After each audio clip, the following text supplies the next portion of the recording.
Well, good evening, everyone, and thank you for joining me for Métis Coffee Talk for this Thursday, March 24th. Wow, I just can't believe how fast 2022 is already rolling ahead, 3 months into the new year. So thank you for joining me. My name is Keith Henry. I'm the president and CEO for the BC Métis Federation.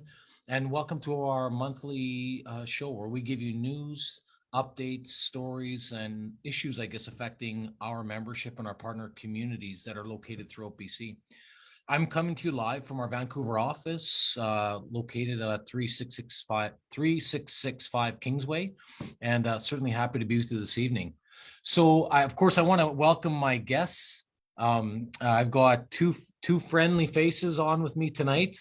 I see JJ Lavalley's back on with me to bring us some Métis tunes throughout the show. JJ, how you doing tonight? Not too bad, Keith. Nice to Yeah. see everybody. Hello, Louise.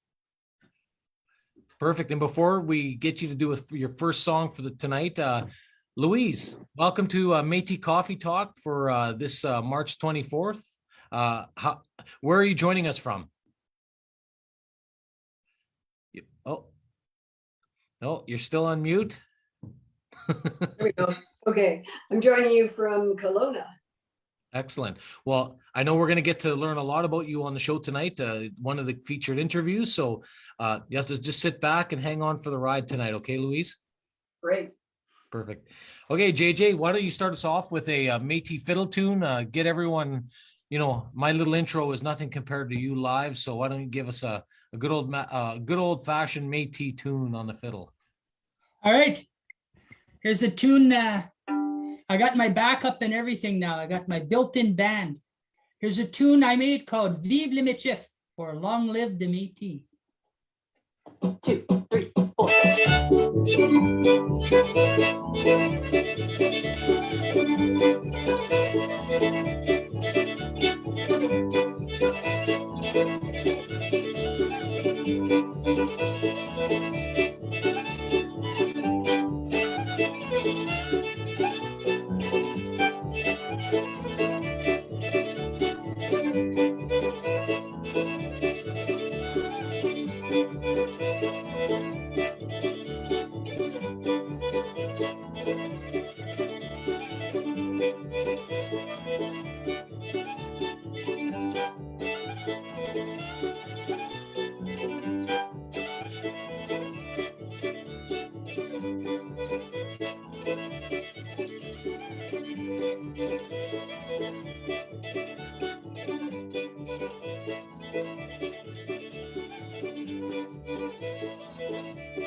Well, gotta love that song, JJ. Great work, great work. Way to get the show started. Oh, pretty good, pretty good. Yeah, that's excellent. I heard that. It works awesome. Yeah, I heard the feet stomping and saw the hands working there. So great work. So how long have you been playing that song for? Just out of curiosity. I composed that tune here in British Columbia probably about 4 years ago, 4 or 5 years ago. I was inspired. I was at an event, and it was before COVID hit. People were dancing, and people were, doing what we do. And I got inspired, and I went home, and I came up with that tune. Great. Well, JJ, you'll be entertaining us a number of times throughout the show today. So I guess we'll sit back. I see you got your coffee. You'll be waiting for you the call out, and chamomile. It's Métis Coffee Talk, not chamomile tea talk. Okay. All right. Anyway, yes. So I do want to welcome everyone. I know there's some people watching online. I want to say good evening. I see one of our longtime friends, Don Woodcock, is watching. So good to see you, Don, online, and certainly others that are watching, and certainly welcome to the show. So I want to start this evening. There's a few things we're going to talk about in this sort of, I guess, monthly update for our members. Many of you may have seen, we just released our new news, the March newsletter earlier this week. And of course, the feature in Métis Coffee Talk would be the interview today with Louise Lambert. And we're going to get to know a lot more about Louise. So I'm not going to read this now, obviously, but hopefully she's a new member to our board. She was appointed here in January, and we're going to help members understand who she is. And certainly if anyone has questions, we can monitor those online at the same time. But just a few other sort of information items that I want to feature on from the newsletter this week. Or this month, pardon me. I hope people have seen, we've been, we just, part of the newsletter was doing an open submission for artists, teachers, and knowledge keepers for we're trying to plan some upcoming sort of workshops. It's a little bit around cultural revitalization programming. It's to support. So what we're doing is we're calling artists, educators, and traditional knowledge keepers that are interested in leading workshops and cultural circles. It's a paid opportunity for the coming months. And so if you are interested in sharing knowledge and facilitating workshops, please reach out to Cassandra. So we're talking about painting, weaving, beading, embroidery, fish scale art, tufting, all sorts of things to help continue people to learn a little bit more about their culture. Of course, you see jigging in there as well. So if you're interested, please just email Cassandra. She's been asked to sort of coordinate some of this work. And of course, we'll have JJ helping out, of course, as our cultural guy, but you can email at ksisson@bcmétis.com.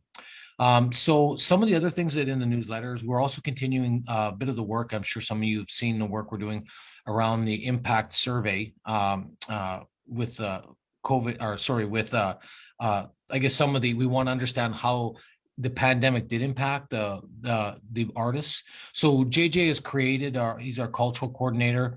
He's created a short survey, and we continue to want to understand how has your business been impacted.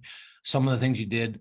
We do know a lot of Métis artists in BC did make somewhat of a living doing this kind of work. So we want to understand what those impacts are, and we've done a short survey. So all I have to do is click the link to the survey, fill it out. JJ will be, of course, guiding us internally to continue to help us understand what we can better do to help support the artists. JJ, did you want to say anything about that? Well, I just wanted to say we've had the survey out for a bit, but now we're adding the link to or the email to get in touch with me, because I'd love to hear directly from the artists. I want to be able to hear from them so I can get back to them and feedback and see if there's anything we're able to do to help them along through the struggles right now. Mm-hmm. Yeah, absolutely. And I think so. JJ, what's your email again? I see it there, but why don't you just tell everyone? Yeah, it's j.lavallee, LAVALLEE @bcmétis.com. Perfect. That's jlavallee @bcmétis.com. Just shoot me a line, and we'll talk about your struggles. And I'm an artist too, and we'll see what we can do if there's anything resources to maybe help you along. Absolutely. So I did have, I'll come back. There was a question from, and I am following along some of the people that are watching live right now online. I did get a question about, can a person get the newsletter to their email if they're not Métis? Yes, of course. We have an email subscription. I'll show you how to do that when I'm done the newsletter. I was reviewing sort of the key items. I'll just remind people of how to get on our email distribution list, Métis or not. We provide this as public information for all people that are involved or wanting to get involved. Also want to say, I see Jeanette Tuff has said good evening. Well, good evening to you, Jeanette, and thanks for watching tonight. I think, Jeanette, this is from up in Northeast BC, I believe, Jeanette, or maybe I'm wrong. I can't remember. I can't see that. My eyes are getting so bad. I can't see the face with the little icon on my phone. So Jeanette, sorry about that. I think you were in Northeast BC before. So just again, thanks JJ for that. Just other things that we did share in the newsletter was, we've now hopefully, and I will talk about this a little later on, we have launched our 2022-2023 action plan. This is really, in essence, our business plan for the organization for starting April 1st, which is right around the corner, 2022 to March 31st, 2023. It's to help members and partner communities and everyone just understand what is our priorities as a leadership group with the BC Métis Federation. What can our members expect from us? What can partners look to see? What our priorities are? And it does speak to 3 specific areas around community capacity, cultural revitalization, and so forth. So I'll come back to this at the last part of the show and just sort of highlight what that plan says. I think it's important that our members know. So we did release it. It's on our website. And then a couple just final things I just want to say. We are very thankful that we have been sending out checks for for COVID-19 support. As an organization, we've been very assertive about supporting members with food security. And again, in March, this is the third round of support we've provided for our families and members that applied and were in need. It's closed now, but we did support another roughly 350 families, and then we did work with partner communities. So I know a number of you that may be watching tonight got your COVID support of 350 per member, or some got actually multiple supports if they had more than one member in their family. And we are happy to do that. We know that it's not getting, the world is becoming expensive. COVID isn't done yet. We're not fully out of the pandemic yet, and we are getting out of it for sure. But now we're seeing the impacts of fuel prices just go through the roof, and people are, a lot of families are having a tough time. So anyways, we're happy as an organization. We've been able to make sure that we provide as much support on the ground to families as we can, and hopefully you've seen that. And the final item on this is we also just launched a new research piece. Very pleased to announce that we've started an additional research project called the Métis Terrestrial Investigations Project. And it's made possible through Environment and Climate Change Canada's a multi-year agreement. So the goal of that project, and Joe Desjardins, our director of research, has been on the show talking about some of his work in the last few shows, but just 3 key goals: supporting our understanding of cumulative effects, specifically the focuses on cumulative effects of human activities on mainland terrestrial and freshwater environments. We do have a lot of Métis people that are on the land still hunting. They still gather medicinal plants. They still do things. So we're just trying to continue to understand what the cumulative effect of industry development on the land is. The second piece of this is strengthening Indigenous groups' capacity to advance cumulative effects work. So as an organization, we continue to advance the interests of our members and our partner communities, but it takes capacity to do that through the various federal and provincial regulatory regimes when projects come out. So we want to help guide federal government policy around how do they properly engage when it comes to traditional knowledge and information. So that's adding to this kind of work we're doing. And that's sort of the second bullet, what that means. And the third is improving information and knowledge sharing to support Indigenous groups in decision making and future analysis around major projects. These are very important. We want to make sure there's proper engagement and so forth. So all that to say, if you're interested to learn more, please contact our Director of Research, Joe Desjardins, at j.desjardins@bcmétis.com. And he's got his phone number on the newsletter. So, I just want to encourage people that these projects are critically important, and it comes out in our action plan, which I'll come back to in a moment. So I just want to just quickly stop there for a second. JJ, I'm going to cue you up. I'd like you to do another song shortly, not quite yet. So I just want to, I'll just stop this for a second. JJ, before you go, I want to bring people back to the website, because I was asked a question about how can people, get a copy of the newsletter. Well, for starters, I think I would just encourage people. I'll bring back up on the website for everyone to see where it's located. If you're on our website at bcmétis.com, the March newsletter is here. It's right when you land on the homepage at bcmétis.com. The March newsletter is here. You just click on here. Also, though, at the bottom of any page you go to on our website, you can sign in to receive updates by email. So we have several. We have well over 1,000 email subscribers. Many members, some are not. Just put your email here and subscribe. It's free, doesn't cost you anything. It's just that simple. And so it's just an information piece for the kind of things I'm talking about now. So you can just monitor the website, or you can get notified when new things are on the website, which is always another way we help advise people. So yes, I'll stop there for a second. JJ, I want to see if I can get you to bring us some Métis fiddle tunes after all that great information. Yeah, I'm here. Can you hear me? Oh, we hear you. We're here. We're ready for you to just start rocking and rolling here. Wow, Métis style. All right. Here's a tune called Florida Blues. So if you got the blues, this tune's for you. 1, 2, 3, 4.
Well, thanks, JJ. Florida Blues. Florida Blues. Okay, I did don't you know write how that? anyone could get the blues living in Florida, though. Oh, Yeah, yeah, that's yeah, it's pretty well from my perspective, anyways. Maybe the people that live there have a different perspective, right? So, the grass is always greener somewhere else, right, JJ? They say. That's what they say. Well, thank you, JJ. That was a great fiddle tune, and thanks for sharing that.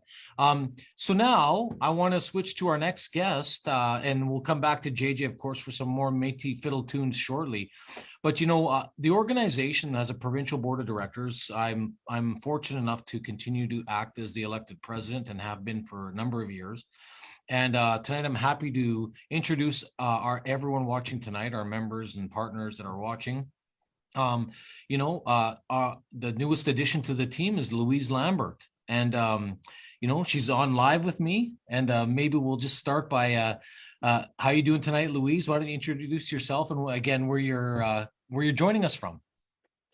my name's Louise Lambert, and I'm joining you from Kelowna, BC, and happy to be here. Well, we're happy to have you here. We're absolutely happy to have you here tonight. So we're going to learn a little bit more about you. So, I know you. Why don't you start by telling us a little bit about yourself? I'll bring up your website, and why don't you start by just introducing a little bit more about who you are and the kind of work you do outside of Métis politics. Well, let me just, my Métis heritage comes on my father's side. It was a Gonklin, and he brought me up as I was the last kid who was supposed to be the last boy. We'd go fishing and camping across the Gonklin Park area, which is a huge area. And from some of this, I've taken the Algonquin, who actually used to have animalisms and spirits, and I borrowed this and put it into some of the work and workshops that we provide at Wine Country Studios. And I'll tell you a little bit more about that. I've spent about 10 years in the United States in my 20s and 30s doing all kinds of activities. I'm somewhat of a corporate dropout, and I also moved over to working in the big field of healthcare in the US and Canada. I've worked on a couple of associations and a couple of boards, so it's very exciting to be here. And I'll give you a tour through this if you'd like. And besides Kelowna, I've lived in about 6 different cities, and I really don't miss the traffic, but I do miss the restaurants. So. Yeah. But no wine. What was that? What was you said? You're a corporate dropout. I want to understand what that means. Corporate dropout is, well, what are you going to do with your life? I wanted to be an artist, but the economy and lifestyle suggested otherwise. So instead of being an artist, I went and took a business degree. And so I worked up the corporate ladder, some big multinational corporations, Eveready, Energizer Bunny, if you recall that. Those were my early days in advertising. And then I moved down to some financial roles, and then from there I worked in healthcare. But a corporate dropout is somebody who doesn't keep on climbing up the ladder continually and wearing the right suits. So you eventually find your own. I found my own too late, but I did find my own in when I got transferred down to San Antonio, Texas, and I started taking art lessons at Capini Fine Art Academy, and it changed everything. So all my life wanted to be an artist, and now I'm finally here. Perfect. Well, why don't you tell us about a little bit about Wine Country Studios, and obviously as a Métis person from Kelowna, what does this business do? A lot of our members here tonight may not know exactly what you do, so why don't you share? Well, obviously we're really proud of the work you're doing, and why don't you share what you do? Oh, I appreciate that. Wine Country Studios, when I came up to Kelowna, it was a whole new area to start something new. And I always wanted to open up a working studio and gallery at the same time where I teach and provide workshops. In order to get your name out there, I did workshops all the way up from Vernon all the way down to Penticton. And we also did workshops even further. Workshops and classes. And then from there, I concentrated on the obvious industry here, which was the wineries, and created wine art for people who newly moved here and wanted to capture. This is what they'd come and say in a commission. They'd want mountains, lakes, and vineyards. So give them mountain, lakes, and vineyards, and that's what I did. And we got very busy. That grew into a point where wineries said they wanted to bring the art to their wineries for another draw to come out and take a look. And it was a very good marriage. And I put together several different artists in different skill capacities. And we had super turnouts. We'd have about 400 to 500 people a day. So that was, those were the glory days before the pandemic. Things have changed slightly, but I'm still doing commission work. And we just started opening up in January of 2022 with mask on and social distancing. So it cut the studio time and place in half. Instead of having 10, we could only have 5. But we started out with Create Your Spirit Animal, which if you take a look under the workshops and classes, we can just take a look at that. And what that is, here you go. So we go through, so who attends this? Métis individuals, women's groups, but also it's been very appealing also to the general population, particularly now. People want to get out, they want to look at something more authentic and something a little bit more ethereal. And we start off with a guided meditation, and they eventually come to know who their spirit animal, although they already probably know or they've been guided in some sort of way. And we create that within a span of 2.5 hours. And we do a traditional circle, we do a prayer at the end, and they explain who their spirit animal and what characteristics they're going to live up to.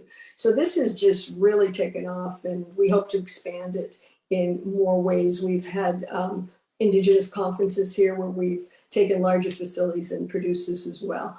And this bear, this bear has been recreated over and over again. And we also have a Create the Spirit Animal display in the airport of Kelowna.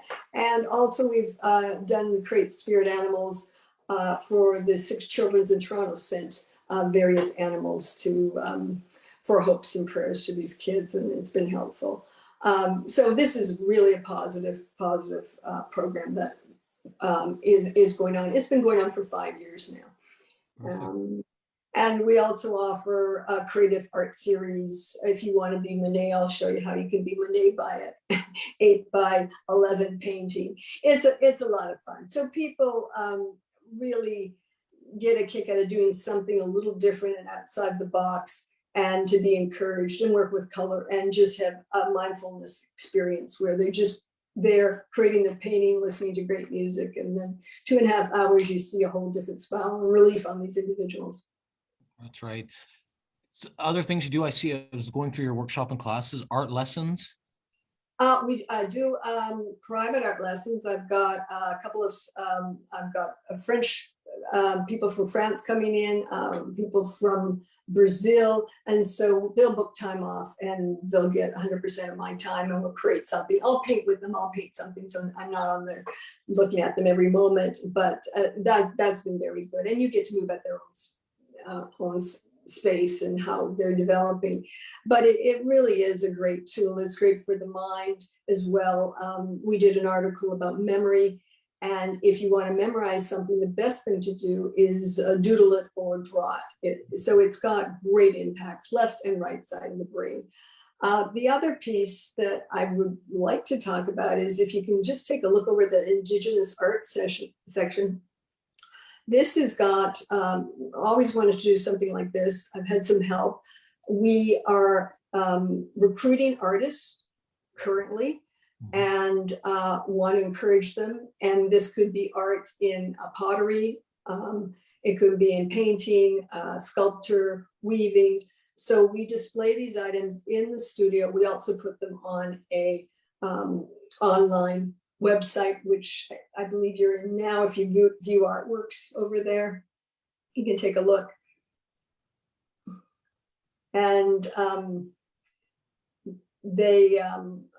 we've sold pieces. We've sold pieces across Canada. Loon Bays has sold this platter below. So we're always looking to bring new talents on, and we like to showcase those talents, tell their story, how they made it, and show that these are authentic art goods. These are not mass produced. These are created by the artists themselves. So it's, I believe it's giving back and showing what really we have in Canada, and this population that probably hasn't been as promoted as it could be. Also the stained glass here, the salmon. So if anybody's out there who's a budding artist or would like to show the case, we would be happy to have them on the Indigenous art portion or other portions. And then the other area that we have is we have about us and contacts. So we're just going to about us. Oh, okay. There's a, okay. All right. We can see what we do is we know that we need to be on all fronts. We're always fighting with search engine optimization, trying to find the right thing. So we'll talk about the studio. We'll talk about how do you put art in your home. And then also in the contacts, we also I do a blog and we connect it to the Facebook. So if that's a little bit peek inside the studio, you can see some very Canadiana pieces there. And if we go into the contacts, I don't want to rush you through that. Okay. Yeah. You can see, oh, okay. Do you want to go about the contacts? Contacts, and just go into the blog, please. Yeah, blog. So I just moved, this is the one we spoke about, memory, and we have gotten a lot of press, local press on this. I'm working in some associations where this is helpful. We've worked in senior long-term care homes as well. If you go down a little further, so you can take a look, we've got what the workshop of the spirit animal is about, when they come in, what they're going to find, how did this come about, and the authenticness of this. And then the blog that you might be interested, one more down. This was one of our first attempts, or my first attempt to start getting who are the Métis. The picture there is particularly important to me because it's done in soft pastels. I did it, and it is my grandmother with my older sister who was a young child at that. And what I wanted to show is the diversity and contrast. So that was one of our first. And when we ran this blog, we put it actually in a newsletter. Our newsletter goes out to around 750 people. We got a lot of hits on this. We were quite surprised how wonderful this did. So people are curious. People want to know more. And also, I was happy to know, because I'm a trained portrait artist, that portraits still resonate with people as well. Absolutely. So how do people get on your blog then? Is there a place we can show them to sign up for your blogs and stuff like that? Yeah, we have a sign up for the newsletter, and also on the contact page there should be contact. Let's see what we've got there. Flip open. You can send us a message and we can get you on the newsletter. We do actually have a link, and we can get that posted later as well, of getting on the newsletter. But yeah, there is some, the newsletter isn't heavy in text. It's got text weighed with images. It's light reading, but if you want to read more, there's more coming on. We're also doing a plein air session. I saw you in the contact. What that is we would go to certain lands that have territorial, and we would paint them, or we do wineries. These are taking students out into the field and painting, just like Manet used to paint Genevieve's gardens. This is a wonderful experience, and the wineries like it because we pair lunch and wine, and the paintings marvelously get better in the afternoon after that glass of wine. Yeah. Well, very fascinating. Is there anything else you wanted to show us through your website today for everyone watching online? We also have original arts that are posted. We'll take a look through there, and you can just tell me on time-wise. So I do, the biggest selling art right now is the wine art, is the vineyard art. So we've got pieces there, the Colonna of Tuscany, Italy, France, and there's originals. And then for somebody who doesn't want to pay the price of an original art, we have on the right limited reproductions. If you just go one over from there, you can go right in there. Which you say? Limited reproductions, just at the top there. Oh, sorry. At the No, that's fine. I don't mind the tour. Just, yeah, if you just go, oh, yeah, limit there. Sorry, it was too yeah. obvious. Yeah. Well, maybe it's not, maybe, well, this, yeah, it's supposed to be intuitive, and then you start to see that it's maybe not. These are reproductions that I've created. So somebody has commissioned work and I've showed it off and they've been hits. So we will sell pieces over and over again. This piece, Autumn Kiss, if you want to go into it, that is actually Autumn Kiss on your left. And select, yeah, you can just, this piece was done of Quails Gate Winery. So I did this piece, we showed it, and this piece is sold and sold and sold. So we're up to revenue sales about, well, I shouldn't be bragging, but it made me about $70,000 on that piece. So if you, it's like a hit record. If you get it, it goes well. And if you don't, you can paint 350 paintings and they won't go, but this one is my star performer, and a couple other ones. And I do also do commissions for the wineries as well. So Great. this is, yeah, that, and we also do my main work when I first started was doing commission works. We have an incredible building industry here, and people want the art to match their new incomes or their new lifestyle. So it's an interesting area too.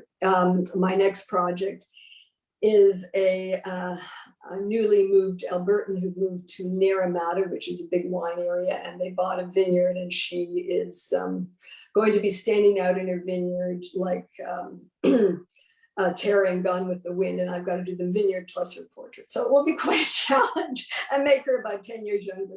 So. Well, Louise, we're gonna have to sort of wrap it up soon, yes. But I want to just say, you're a new board member. You've been involved in the Métis community and in Kelowna for a number of years with different organizations and service agencies. Where's your, just maybe just a last minute or so on your family and where they're from? You talked about your grandmother and the portrait. Where's your lineage come from and so forth, the Lamberts and stuff like that?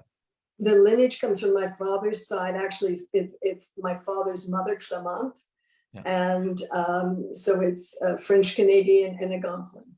Oh. So she started off, and when we started doing the genetics, we thought we only saw it from one side, but we saw it from two. So we were quite impressed. My father, unfortunately, throughout the year, we knew this was the case, but back then you kept it hush hush, which was unfortunate. He also kept the French Canadian portion quiet as well.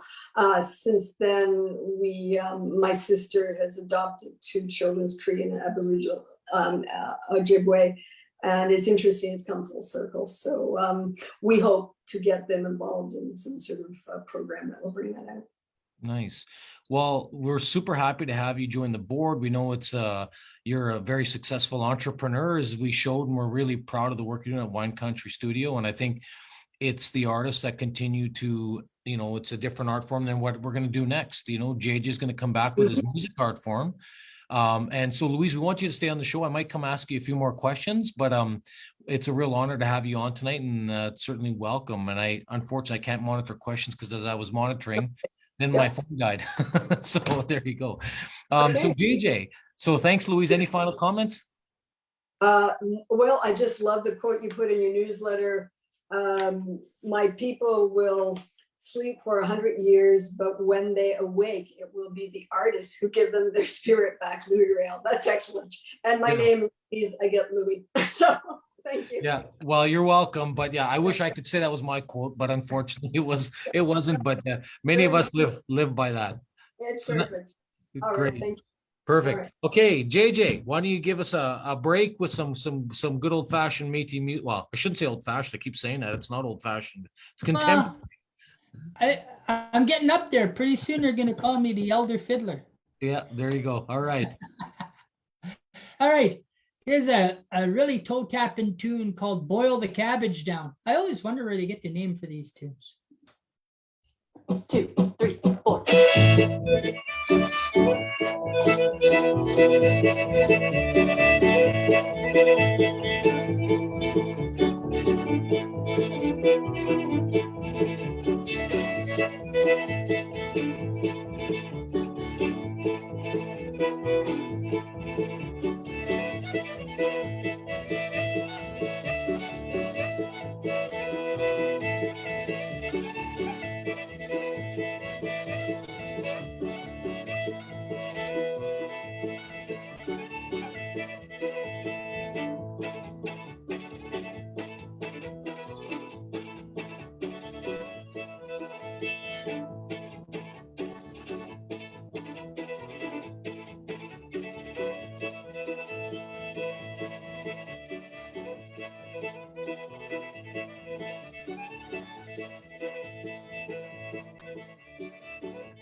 Well, great job, JJ. What was that called? Cabbage? What was it?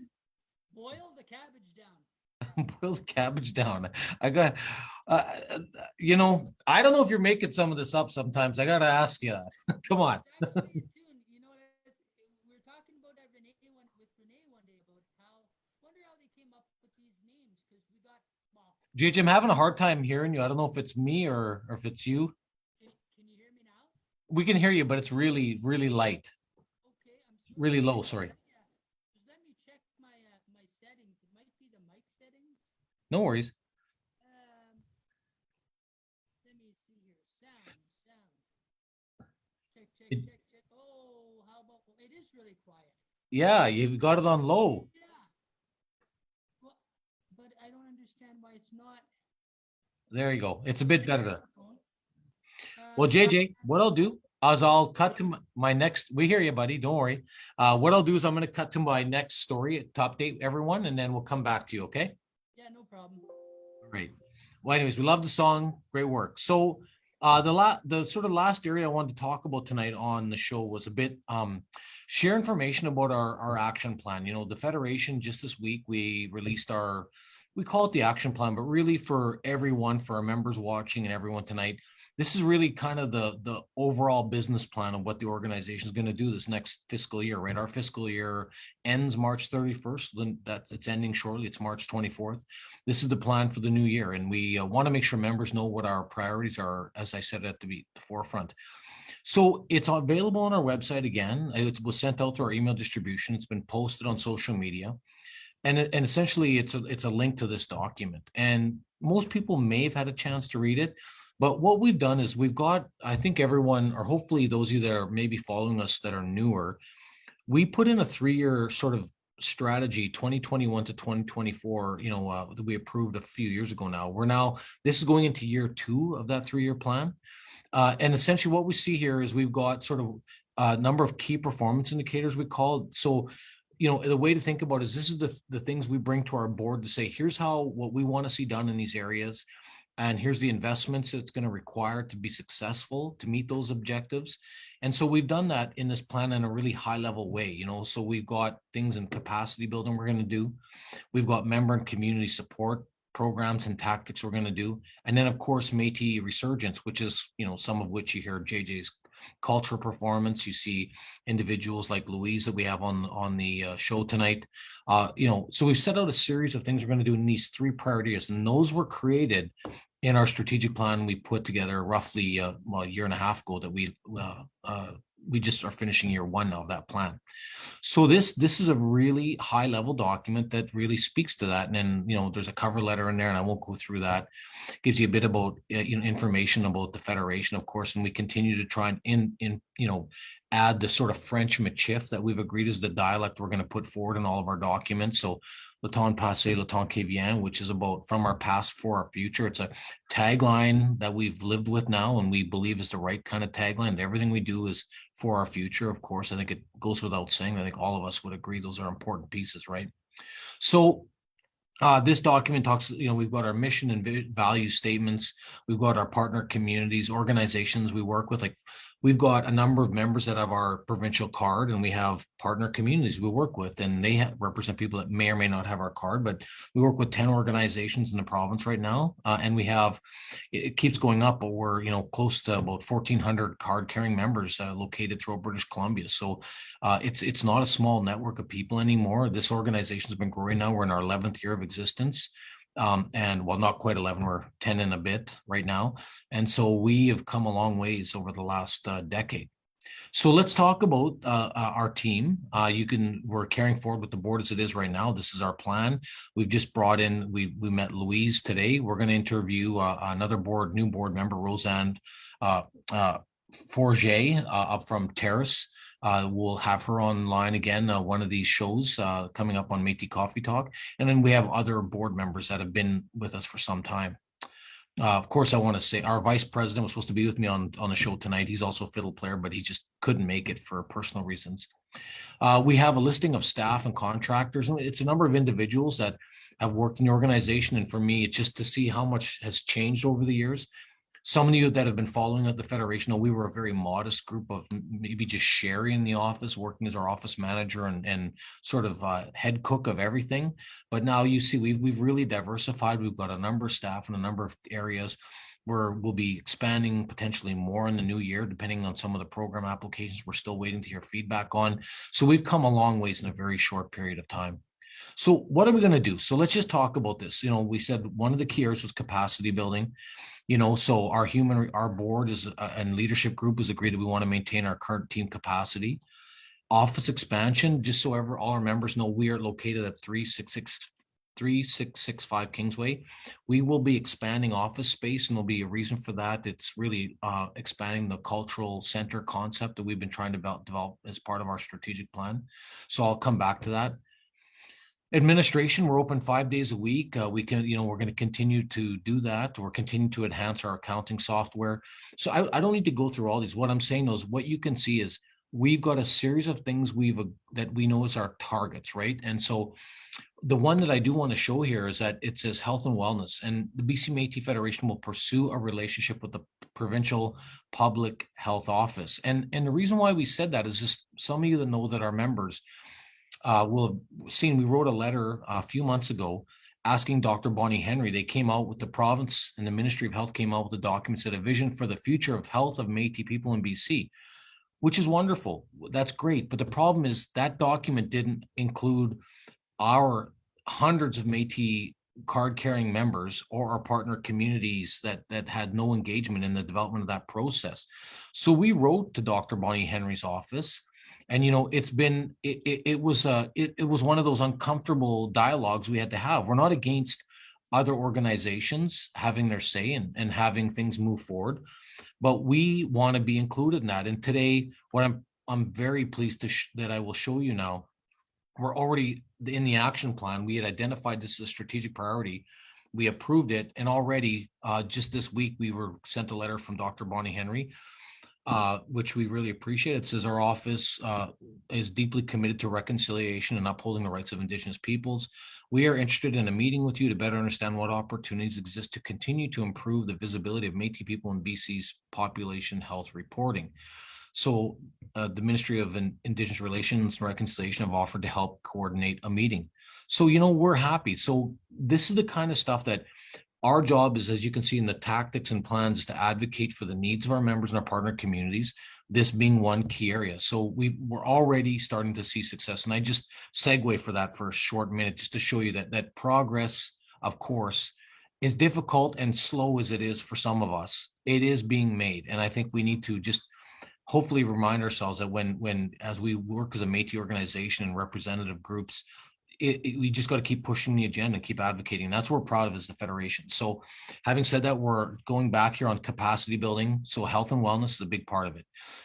Career services. I continue to remind people we provide and we link our members and Métis people that aren't even our members looking for work.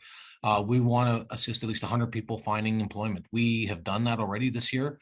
You'll see in our year-end report for this current year that's ending, we've helped roughly 100 people find employment with many industry partners. And so we're very proud of those stats. And we're not even providing employment and training money for that from the federal, the one particular federal Indigenous program for employment and training. Yet we've done that anyways. And so we're going to continue to show that it can be done, and it can be done effectively and probably more cost affordably. We do a number of pieces around industry engagement. So working with TC Energy's projects, Enbridge, West Coast Connector, the Trans Mountain expansion we continue to work with. We're also continuing to try and advance work with BC Hydro and Fortis BC around procurement and employment. And we continue to, we're deeply, we are going to advocate very hard around the Coastal GasLink project. It's been a very significant public project of debate and challenges if we've seen the Wet'suwet'en issues with the hereditary leaders. But just this last week, they signed an agreement with a number of First Nations. We were engaged, and that's great for First Nations, but why are the Métis excluded from those agreements? We would hope that TC Energy, who has an engagement relationship with us on that particular project, and other Métis organizations for that matter, all of us should be treated equally. And so we'll see how that unfolds. You know, some might debate that we don't have the same strength of support for that. I disagree. The Métis deserve to be treated equally on all industry, because they affect the Métis people that live in those areas as much as they do anyone. So Indigenous people, there's not a hierarchy. I know some people would like to profess there is. I disagree, there's not. We need to be treated equally. So we're going to continue to address that in our plan. So this just gives you, like, on the capacity building, it goes on in the areas of communication, governance, the Indigenous Advisory and Monitoring Committee. These are all areas of deep concern and interest, and positive work too. So we're working on all of these areas that you can see here. And what we've tried to do in the action plan, as you see, is identify specific things we can measure. So for example, communications, we're going to distribute 12 monthly newsletters. Well, we just reviewed one today. We do that on a monthly basis. So those are measurable things. We know that for the investments that it requires to hire the staff and to do those things, doesn't make sense. The second major area of priority is member and community support. So some key things, our membership, we think, is going to grow at least by 20% this upcoming fiscal year, if not more. So that's about an extra 250 to 300 members joining per year. We're going to support community events, and JJ is a big part of that, around supporting 5 Métis cultural events. And we're going to be working on that for the summertime. So watch for updates from JJ. We are going to hold our 10-year anniversary celebration. We haven't done that yet. We were officially 10 years old last June. We will be doing something in the Okanagan in this summer in July. We're just finalizing some dates and watch, and we really want the community to come out and just come and have some fun, and we'll put on some good old Métis music, and we'll make it a good old style Métis kitchen party. We provide support to our community partners. We want to provide support for $1,000 per month, and we're going to add 1 new community partner this year, so we'll go to 11. So we've built a budget around providing that monthly capacity, and then continuing that community cultural outreach. And again, JJ's online tonight, but helping the partner communities develop sort of a bit of a cultural plan around that. The final area is around Métis resurgence. This is a very important area for us, as it affects all of us in so many ways. We've got the Michif language curriculum we've developed. We want to continue to publish that. We want to launch the Michif language curriculum microsite so people can start, more effectively using the documents. And we want to produce 2 Michif language videos. There's other things we're going to do within that program, but certainly those are the key highlights. The big one for this year will be Project Coming Home. We are going to advance the interests of a Métis Cultural Center idea here in Vancouver. And it'll be a modest location to start with, but we've been working with our partners at the Michif Historical and Cultural Preservation Society. We finally have space that we can convert. So we're working very aggressively starting May 1st on that project. So we'll watch for updates on that. And we want to open that cultural center. Now, it won't open May 1st, but we want to get a plan in place. We'll be working. We're hoping by the fall, we'll have a public place for people to come learn more about, and not just typical Métis history we're taught as Red River or that particular network of families. There is we believe, and the research we are doing is uncovering there's a significant number of our families that extended well into the Pacific, and they lived here and they stayed here, and we are tracking those family names, and we want people to understand that there's a lot of research that has yet to really get done effectively. So this cultural center will be showing our journey to British Columbia, as well as where some of our families come from, the Red River or wherever in the mixed blood ancestry sort of children of the fur trade network. So it's very interesting to see that. So we're quite excited about that project. And then we're going to continue lots of research. We're continuing on, obviously I spoke about that in the newsletter a little bit, but, we've got a number of local projects we're going to be doing. We're going to be hiring 5 qualified community researchers. We're going to continue to do research meetings with our partner communities, et cetera. And, finally, some Métis cross-cultural education. We are going to update our Métis Connect program, and we're going to offer cross-cultural education for industry and any interested organizations in British Columbia. We continue to run up to this challenge of public organizations or private sector companies or the education system or the healthcare system. There's not really an effective Métis cross-cultural training program. So we've had one we've developed years ago called Métis Connect. We're going to update it, and we're going to go try and aggressively bring this to the public. When Project Coming Home is open, we also believe that's a great place for us to provide those cross-cultural education opportunities to many, many partners across this province to continue to raise that awareness. So our board has approved an investment strategy. We are going to invest roughly $2.4 million this year. It's hard to believe we're in a position where we can actually do these kind of things on a very consistent basis. This last year was roughly about the same required investment. And so our board has been very sort of methodical about how we're investing in the kind of areas, and the investments line up with all of these sort of key high-level strategies and tactics. So, what I would say to everyone tonight is you learn a bit more about the strategy. It's really a guideline, right? And we'll meet on a regular basis with the board to measure, are we making progress on each of these areas or not?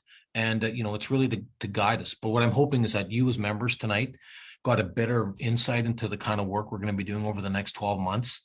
We want you to become more involved in our work. We'd like you to get out to participate in those projects when they come to when they're announced.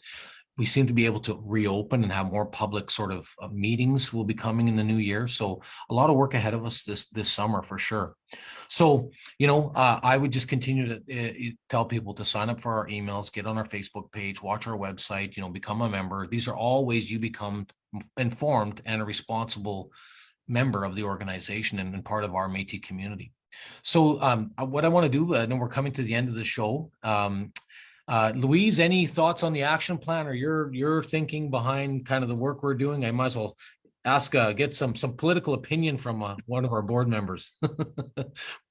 Well, it's ambitious, but it's very directed and very focused. And I'm quite impressed how rapid everything is moving and how much detail and forethought is put into this. So it's very impressive.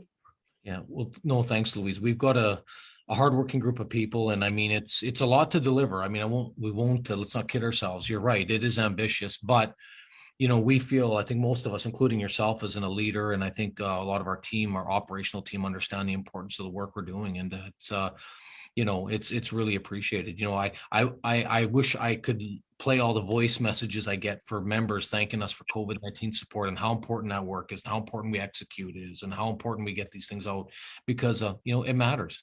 And I think Project Coming Home is one of to me, a lot of great projects here, not taking anything from research or the Michif language or the 10-year celebration, but to me, Project Coming Home is going to be so critical that we get that off the ground by the fall. And so it's going to be a lot of excitement for sure. So Louise, I just want to say thank you for joining me tonight. We're not done yet, so don't sign off yet, but I just want to say thank you for joining tonight, and I hope you've enjoyed sharing a bit about yourself, and thank you for doing that. Oh, thank you. It was a pleasure. Thank you. And JJ, we're gonna wind the show down. So why don't you play one more fiddle tune, and then I'll end the show. Okay. All right, you got it. Here's a tune. Can you hear me now? I fixed my mic. Yes. Perfect. All right. Here's a tune called Golden Slippers. 2, 3, 4.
Well, thank you, JJ. That was a great way to end the show.